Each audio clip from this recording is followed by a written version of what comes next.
Hello, this is Chef John from foodwishes.com with Black Friday grilled cheese with kitchen sink cranberry sauce.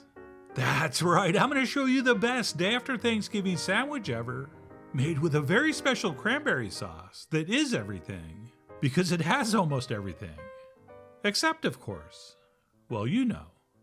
And that's where we'll start first, by adding a lot of ingredients to a saucepan, including some finely diced dried tart cherries, some dried apricot, as well as some candied ginger. We're also going to include some orange and lemon zest, as well as, believe it or not, some diced up Fresno chili.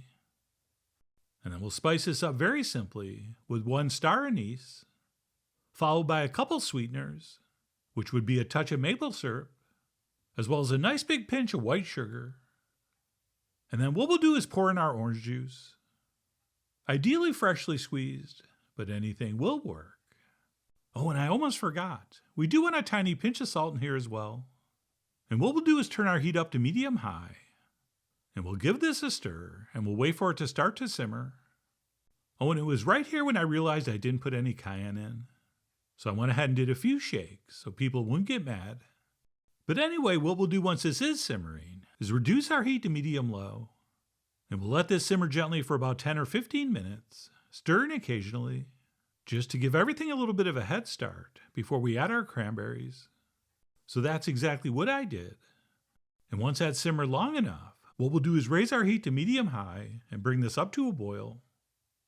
And once that is bubbling enthusiastically, we will take a 12-ounce bag of fresh cranberries, and we will add those in, after rinsing them, of course. And what we'll do is stir those in, and we'll continue cooking, stirring occasionally, until those berries start to collapse and break down. And while these are cooking, you want to be a little bit careful, because when they get hot, cranberries will explode.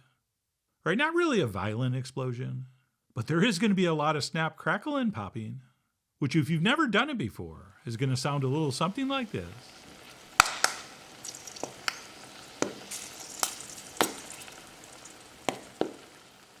So do not, under any circumstances, keep your face directly over the top, which I don't know why you would, but if you were going to, don't. And like I said, we'll cook that stirring for like 5 or 6 minutes, or until roughly 90 to 95% of the berries have collapsed, and our mixture's thickened up a bit, and it's looking something like this. And while a few berries are still whole, they're going to be very soft, and they'll break down eventually. And once those are looking very nice, we can go ahead and turn off the heat, and we'll toss in some chopped toasted walnuts, and we will stir those in. And yes, of course those are optional, but if you're making something called kitchen sink cranberry sauce, I think we want to add as many ingredients as we can, and I really do love the flavor and texture they add. But anyway, you decide. I mean, you are, after all, the poly of your walnuts.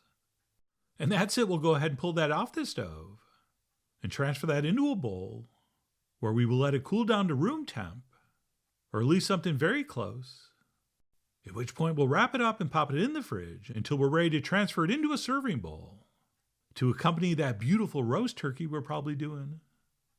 And if you only make the sauce, this video is worth it, I think, because that really was incredibly delicious. But you never want to judge a cranberry sauce eaten by itself, since this stuff is formulated to really shine with roasted meat. Or, of course, one of the world's greatest grilled sandwiches, which we will make next. And that'll start with a couple slices of really nice bread, preferably something with a nice open crumb. Oh, and pro tip, make sure your bread slices are in the correct mirror image position, so they fit perfectly together like this. Right, not like this, and certainly not like this. Right, we need them like this, so pay attention. And then what we'll do is take some Brie cheese that's straight out of the fridge, so it's nice and firm to cut. And we'll divide that in half so the slices are a little smaller and easier to work with. And then we'll go ahead and place a generous amount on both sides. And in the written recipe, it's probably going to say to put about 2 ounces on each side. But I'm telling you right now, I put on a little more than that. And if I have to overlap those slices a little bit to give full coverage, I will do that. And once that's been accomplished, and our bread's been bried, it's now ready to be cranberried. And we'll pull out our leftover cranberry sauce, which you are definitely going to have plenty of. And we'll go ahead and spoon and spread over a generous amount on one side. And I don't think we want to go quite all the way to the edges. So while it's okay to be generous in the center, we should leave a little bit of the surface unsauced around the outside. Around the outside, around the outside. And then what we'll do on the opposite side is start laying down our sliced turkey, and not too much. Okay, for me this is a grilled cheese sandwich with some turkey, and not the other way around, so I think that's plenty. And then before we put this together, we have to do one of the most important steps in a Black Friday grilled cheese, and that would be seasoning the inside very generously with some freshly ground black pepper.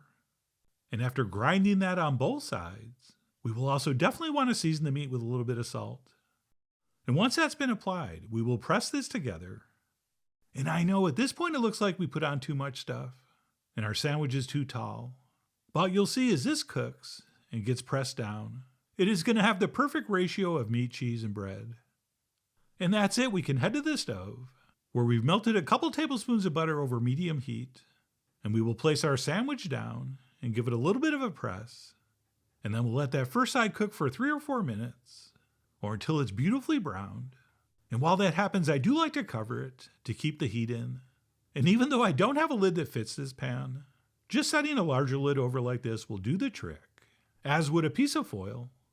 But anyway, like I said, we'll let that cook for about 3 or 4 minutes before we flip that over.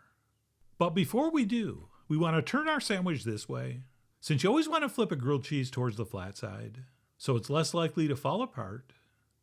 And then before we flip, let's toss in another tablespoon of butter and let that melt a little bit in the open spot before we very carefully and very confidently flip our sandwich over to reveal some beautifully and perfectly brown bread. And that's it. We'll do the same thing to the other side. And by the way, the reason we want to use medium heat here, and maybe even a little bit under medium heat, is because we don't want our bread burning before our turkey gets warm in the center. So you definitely want to keep an eye on that and adjust if need be. All right, that is just you cooking.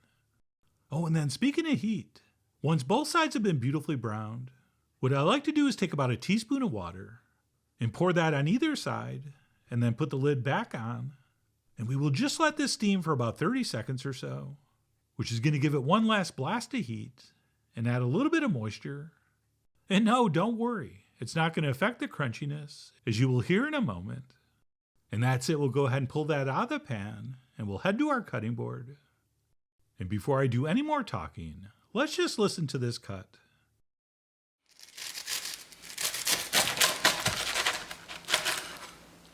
Oh yeah, now that is one of the greatest sounds of all time. And even though it looked too big, you can see what I think are the perfect proportions of meat, cheese, and bread. And of course, cranberry sauce. Which, by the way, for presentational purposes, I think should be on the top, like this. Alright, I could be overthinking this, but to me that looks better. Speaking of which, once we plate this up, I'm going to make the plate look better with a nice big ramekin of hot gravy that has a little bit of freshly ground black pepper over the top. And that's it, my Black Friday grilled cheese was ready to enjoy. Which for this first bite I'll do plain. And that, my friends, really is the perfect post-Thanksgiving grilled cheese. And the only possible thing that would make it any more perfect would be dipping it into some leftover gravy. And I know Brie is not the most common grilled cheese, but as far as something that pairs perfectly with that roast turkey and that sweet, tangy, aromatic cranberry sauce, it is pretty much the perfect choice. But anyway, that's it. What I'm calling Black Friday grilled cheese with kitchen sink cranberry sauce. Whether you enjoy this before you head to the mall to possibly get in a brawl, or you're going to enjoy it on the couch watching a game, I think at least once a year we should treat ourselves to a sandwich like this. Which is why I really do hope you give this a try soon. So please follow the links below for the ingredient amounts, a printable written recipe, and much more info as usual. And as always, enjoy.